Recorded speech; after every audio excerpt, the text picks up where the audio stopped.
akwai lokacin da manzon Allah sallallahu alaihi wasallam ya dauki azumi, sahabbai da suka ga ya dauki azumin nafila sai su ma suka dauka suka kama yi.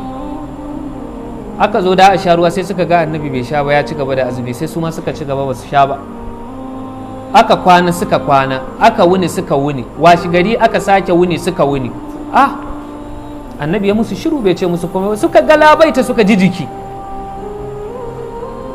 Sai kawai aka ga watan sabon wata ya fito, annabi sai ya ce kash, da wannan sabon watan bai fito ba da na zarce da azumin nan domin na ga iyakanku. Alastu na haitukum anil wisal, ban hana ku kuna yin azumi ba tare da shan ruwa ba, ku yi ta zarcewa kuna azumi. Sai suka ce ra'ayna ka tuwasil ya rasulullah, mun ga kai ma ai haka kai, mun ga ka zarce ne sai mu ma muka kwaikwaye ka. Annabi sai ya ce to wa ayyukum misli, a cikin kuwa